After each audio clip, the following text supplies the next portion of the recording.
Hi everyone, it's Colleen here, and I am with Lafaya Mitchell.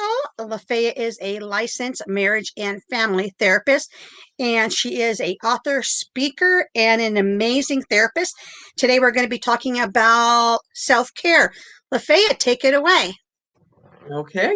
So self-care. Many people talk about it, but I don't think that a lot of people actually truly understand the purpose behind the big hype. Okay, so everybody, we hear a bunch of stuff about self-care, but when it comes to parents, which is, that's kind of like my love subject, right? Mm-hmm. Then the concept of self-care is almost considered like selfish or something. So when you listen especially with mothers, okay, I don't think dads can struggle with it too, but not as much as moms do. Mm-hmm. When we talk about self-care, they're like, I don't have time for self-care. I have this to do. I have to cook dinner, I have to go to work, I have to take care of the kids, I have to do all these things. And so I really don't have time. And it's important to understand that when you actually engage in self-care, it helps you to be more efficient in what it is you're doing, more effective in what it is you're doing, which in essence, it saves you time. So all that time that you think that you don't have, one of the primary reasons that you don't have that time is that you're not taking the time out to take care of yourself well enough to be efficient and as efficient and effective as you can be, or at least more efficient and effective than you are right now. That was interesting when you said that, because what you hear is parents say, especially mothers, I think, say, I don't have time. I don't have time for self-care. I'm running around, I'm doing this, I'm doing that. I don't have time. And I just heard you say that it actually saves time. And it saves time because how? Yeah, okay. It saves time. And the only thing I could think of when you were saying it, I was like, you have to make time for self to save time, right? But okay, so the how. The how is, have you ever been extremely tired and it feels like it's taking you 5 years to do something that should only take 1 year to do, right? You Mm-hmm. feel like you're like, oh my goodness, why is it taking me so long? Why is it taking you so long? Because you don't have the availability of mind to focus. That's You right. don't have the energy level to plug into that thing like you would if you had a good energy level. There are a lot of different reasons why self-care becomes vitally important to your saving time. It's interesting because I had to learn a lesson myself. I would burn the candle at both ends now, and there's a reason why they call it that, Mm-hmm. burning the candle at both ends. Because what ends up happening when you burn the candle at both ends, you end up really short, right? To the point of quick non-existence, right? You dissipate quick. Right. So it's really important to understand that you have to, you absolutely have to create that time for self. When I say that you're more effective and efficient, I also mean that you're more effective and efficient in a way that will cause in this case, I'm talking to parents, cause your children to respond better to you. How much time do you spend arguing with a child who is just non-compliant, defiant, whatever you want to call it? How much time do you spend arguing with them? Oftentimes, you're arguing with them because they are not feeling anything really great come from you. When we're exhausted, when we're exhausted, we're first of all we're easily agitated. Mm-hmm. Okay, so we're already set to be upset. So it takes very little to take us there. So what does that do? Whomever it is that we're dealing with, our children, they will take that as, I hardly did anything. You're already upset with me, and I haven't even done it. How many times have you heard? I haven't even done anything. Why are you so Mm-hmm. upset? Right. Okay, I didn't clean up my room. So what? Like, it's not that big of a deal. It's not as big of a deal as you're making it, right? And Right. you're wondering why they're having this response to you. You're wondering why they're making them not cleaning their room all about you. It's all about you because you make you make it not intentionally, but you make it all about you because you're feeling some strong feelings about what it is they're not doing. And most of the time, we feel strong feelings when we're feeling either, I hear the word disrespected all the time, but disrespected, when Yeah. we're feeling not heard, when we're feeling not taken care of or considered, that's when we are most agitated. That's when we're most easily triggered.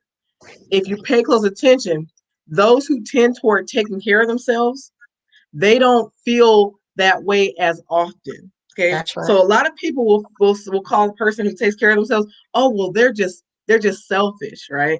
And there are some people out there that, they're not the greatest, type of people. They are pretty Yeah. full of self, right? Right. But for those moms out there who do choose to take care of themselves, that's actually another piece of it too. Is not only do they feel selfish, like, oh, I don't have time, I have so many things to do, and if I take this thing away from my kid, then that makes me a terrible mom. But then you give yourself that message so much that other people will start to give you the same message. So when you try to engage in self-care, they'll tell you too, how could you go to get a massage when so and so needs to be here, right? You get to hear all those kind of things. So Mm-hmm. but but when you do that, when you keep pushing, when you're not taking care of yourself, what ends up happening is you end up resentful. Okay. You end up resentful for the things that you're doing for others, and not because you don't really want to be doing those things, but because it feels as if they don't really appreciate it. Like there's not enough that you can do to cause them to feel appreciative of what it is that you're doing. And so Right. then you end up in a space where it's like, I do everything for you. Like I do things for you all the time. Why can't you just do the things that I ask you to do? See, so when you're asking yourself these questions, you have to ask yourself the question first: do I consider me? Right? Is there a possible? Is the reason that I'm not considered possibly because I don't consider myself? Is the reason that I don't feel considered? Could their smallest contribution or the largest contribution be from the fact that I don't take care of myself? Right? And these are the Right. questions that we have to ask ourselves, because the more we take care of ourselves, the more we will feel. First of all, we're modeling to others that we're supposed to be taking care of one, but then the more we will feel okay about the things that are going on outside of us. We self care. So And I like what you said, because when you say, when you don't have self-care, and we we don't take care of ourselves, that's when we're quick to be upset or quick to say something, or a short fuse. And I think if people, it's not selfish to take that time when you need it, because everybody needs to take five, treat yourself to something. And it could just be, you know, um, an ice cream, a walk in the park, a massage, get your nails done, get a haircut. There's different things you can do, and you'll feel better. And then when you go and you get into these stressful situations, your trigger isn't as short, because you had that time to re-energize. It's like a battery. That's why we replace batteries or charge our cell phone, charge our, because things need to recharge. I think humans are the same way. yes, no, that's very true. Yeah. And throughout my book, in my books, I emphasize self care so much, because in my books, for those of you who don't know, I write books for parents of children who are overly sensitive, or dealing with sensitive situations. Right now, of course, with COVID, everybody's sensitive. So if they weren't sensitive before, they're sensitive now. And if they were sensitive before, they're probably twice to 100 times as sensitive now, right? Because we've had to deal with a lot with this COVID stuff. But in the books, I love to emphasize one easy. You don't have to spend any money on it. One easy thing to do for self care is take a nap. Oh, Now, if you're yes. like I used to be, you will just swear up and down that I can't take naps. That those don't work for me. I don't take naps because I can't sleep, right? Right. But it is amazing when you dedicate to just laying down and just resting your mind and your body for just a moment. Like if you really think about it, you think all the time when you're just go, go, go, run, run, run. Oh my goodness, I wish I could just, sit down or lay down somewhere, right? The truth is you can. You You can can. even schedule in your time, like this is my time right here. Establish that and give that to yourself. We wrote Mm-hmm. that throughout the book. Take a nap. It's free. Okay. If you feel like you won't sleep, then just plug in, stick in your earbuds and listen to something that's like relaxing. But give your body a chance to kind of replenish. And you may, surprise yourself and actually take a little 10-15 minute nap. I was talking to someone yesterday, and they were sharing about their best friend, and that this friend works at a company, and she will have her day. She schedules herself because she's the manager, and she has her days off, and the company will schedule something like a meeting on her day off. And what she does is instead of taking rescheduling or saying, that doesn't work for me, she she disrupts her day off, and will do whatever it is, the meeting or whatever it is that they want her to do. And then she starts feeling resentful. She's resentful to the company. She's resentful for her boss. When the reality of it is, to me, it's partially her fault because she's not communicating. This is my time for me. She's not getting her chance to recharge. She's not, and then she's getting upset about the other person when the other person doesn't even know that that's her day off, you Right. know? And Right. parents are the same way Yep. because, they're like, we never get a day off, but they can take that time. Like you said, I'm going to take a nap. And I was telling my daughter, I said, your friend needs to say between this time and, Thursdays is my day off. And if they're constant, that's my day for me. If they're constantly bothering you on your day off, then there's something wrong.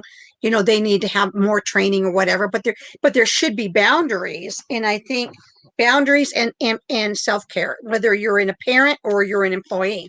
And you have to set the boundaries yourself. If other people are not good at keeping boundaries, then you have to learn how to take that strong line. Where if I'm not an on-call employee and I have an official day off, then that's when you put your phone away. That they have that phone number, put it away somewhere. Find another way to communicate with your family, even if you need to. You know, Mhm. and but get into the habit of saying, okay, what I'll do is I'll give my phone to my husband, and I'll say, you know what, keep this away from me, and only let me know if it's like a family emergency or something, right? Mhm. Other than that, I don't want to hear it, right? And literally, that is my version of self care because I only take one day off per week. And, I laugh about it because I'm like, okay, yeah, I have my weekend, just my Monday, Tuesday. And I'm like, but Monday is my for real day off. And Tuesday is my kind of day off. So I'm not going to schedule things in there for the most part, couple things in the morning, but I'm not going to schedule a lot on that day. But I'll be a little bit flexible, but I won't make it like a full work day. But Mondays is take my phone, get it away from me, keep it away from me. Yes. So that's great. I don't even do that. I should try that. So if I do turn off my phone when if you don't turn off my granddaughter has a tendency to call, I go to bed with the chickens and she'll keep calling all night, so I have to do that, turn off the phone, but it's good probably to get rid of it sometimes throughout the day if it's at your time away from everything. So what I'm hearing you say, Lafaya, is self-care is to it's okay as a parent. And then I heard you say, and schedule it, and take that time and schedule that time, because if you take that time as a parent to self-care, then you're going to be a more patient parent. And I agree with that. I think, when you're tired and exhausted and you're trying to parent someone, your child, and when you're at your rope's end, it's just not a pretty Yeah. thing for anybody. Self care is required. I'm going to say it that way too. It's required for effective parenting. If you don't recognize that, then that's going to be always a trouble spot for you. So you're going to find yourself running, running, running, trying to do everything, never feeling appreciated, almost always feeling bitter and frustrated with your situation. And it has everything to do with, it all starts with you. And this is not a blame thing. This is I Mm-mm. want you to understand how important it is for you to take care of yourself, because you have to model it. First of all, you have to tell yourself, I'm important enough to be taken care of, one. And if you don't tell yourself that, if you don't show yourself that, then you will mistreat yourself and then wonder why other people follow suit. they're going to mimic what it is. Whatever you do for yourself, they're going to mimic what it is you do for yourself. So it's really, really important to say to yourself, I am important enough to take this time out. As a matter of fact, if I'm replenished, I'm going to be better at it. If I'm not coming to my child upset, before already overwhelmed before I get to them, I won't bring all that negative energy into the situation, and I'll get more compliance, which will make things go more quickly. So they won't argue with me for 2 hours about cleaning their room because I won't come to them insert and contributing to a dynamic that I don't want, right? That emotion Right. soaking that we discussed last week, that emotion Mm-hmm. soaking dynamic. I'm going to keep my space as free as I can from negative energy by making sure that I'm feeling replenished. And I think though it's not just at home though too. Like we were just saying, at work, with your relationship with your significant other, your siblings, whatever your circle happens to be. And I think this has been one heck of a stressful year. We're coming out of COVID. There's things aren't going back to normal as fast as, we want them to. And I think it's especially important to take that time, especially with kids. Some of them are in school, some of them are still online, some of them are hybrid.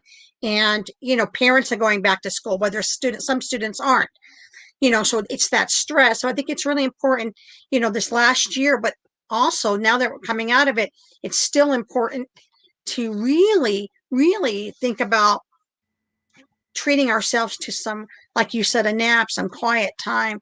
And it's so important. And I think women, especially mothers, and men, but I'm talking about mothers because I was a mother, am a mother.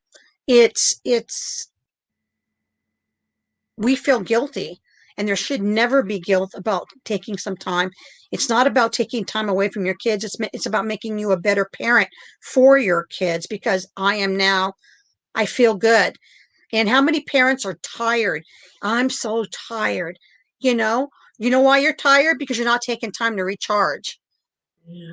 Now, see, now as opposed to, and it's about making those shifts in our thinking, right? It's not about taking time away from your kids. It's Mm-hmm. about being able to offer quality time, like a high quality you to your Mm-hmm. children. So even if, see, this is about, now we're getting into quality as opposed Mm-hmm. to quantity.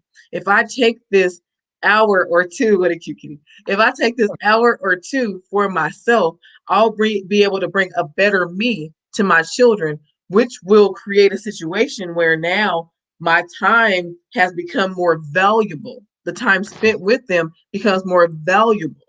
And we Mm-hmm. want value. We don't want, because it can become excess, by the way, if we're just spending time all the time and it's all in is it is chocked full of upset, irritation, frustration, all of that. Rather Yeah, I have, think, sorry, oh no, go that ahead. he's interested in self-care. See, kitties know cats. If we want to follow an example of an animal, cats, the perfect timing, by the way. They know how to self-care. Now I mean, they're the masters of self-care. They are the masters. They sleep, they eat, they clean themselves, they're lounging, you know, and it's true. They're divas. Yes. Well, Lafaya, thank you. I just wanted to say thank you for coming on and talking about self-care. I think it's important that parents, especially parents of hypersensitive children, but all parents, all people, I think we can actually take that across the board. But in this case, we're talking about the hypersensitive children, and it's okay to take a break and take that self-care. So thank you for coming in and talking to us about it. And is there anything you would like to add? Oh, I know what I want to add. This Saturday, you're having your Parents Empowering Parents event online. It's free, and it starts at 9 o'clock Pacific Standard Time. And would you want to tell us a little bit about that? Okay, I'm going to tell you now that if you are a parent looking to engage more in self-care activities, and I mean, for me, this will be like your, not your breakaway, but this will be your way of learning that will create a situation where you will start to insert your own breaks away. So not saying that you just, you'll quit as a parent, but like with any job, you'll actually start to take the necessary breaks, the breaks that you need in order to replenish.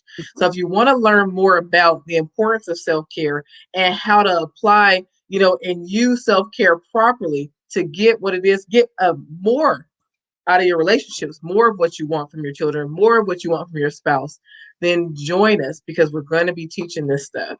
So it's our Parents Empowering Parents. I called it that for a reason. PEP. See, I love the little play at words. I love the acronym PEP because we're trying to put a little bit more pep into our parents' step now. And we're doing it through the four core steps, the core four steps that I use, that I teach to parents. So come The learn more, Lafaya way. learn more about the Lafaya way.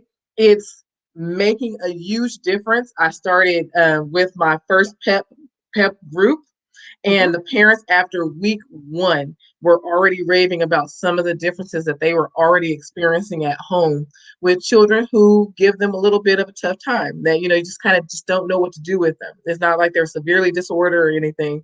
It's Mm-hmm. just that there's some things that need adjustments. We're making those adjustments right there. So come in, join it, join the fun because we're having a good time in there, Mm-hmm. and learn and grow with us. And I went ahead in the comments and I put where to register at lafayaway.com and register under events tab under pep party, you guys. So it's going to be really great. So come and join us this Saturday, 9 a.m. Pacific Standard Time. Parents Empowering Parents, a very safe, non-judgmental place where parents can come learn, listen, share, and it's going to be an amazing. You're going to come away with tools on how to basically, How be to a better relate. parent. It's all Huh? about relationship. How to Yeah, a relate to others relationship. in your most influential. It is like the power, gives you the power of the ultimate type of relationship influence. It's And I tell fantastic. everyone, and this is my testimonial of faith, and I tell you this all the time. Taking, having my granddaughter here for most of COVID because my daughter's essential worker, and taking we're older, our kids are grown up, and having to like kind of start over kind of a thing, but taking the Lafayette way, taking the 4 core steps and in applying it has made a world of difference. And I think I just told you, both my grandkids are back to school, and the school said they're doing better than they were before COVID. And what was the secret? What was the secret sauce that what we did differently? So they're both coming back ahead of the game. And basically, it was because we applied your 4 core strategies and in managing them during COVID. And I really believe that Lafayette, that was a big impact on them. So if you want to learn the secrets, come in and join us this Saturday Come at 9 join o'clock. us. I'm All right, sharing, everyone, sharing it with the world. share it. All right. All right, everybody. Have a good night. Stay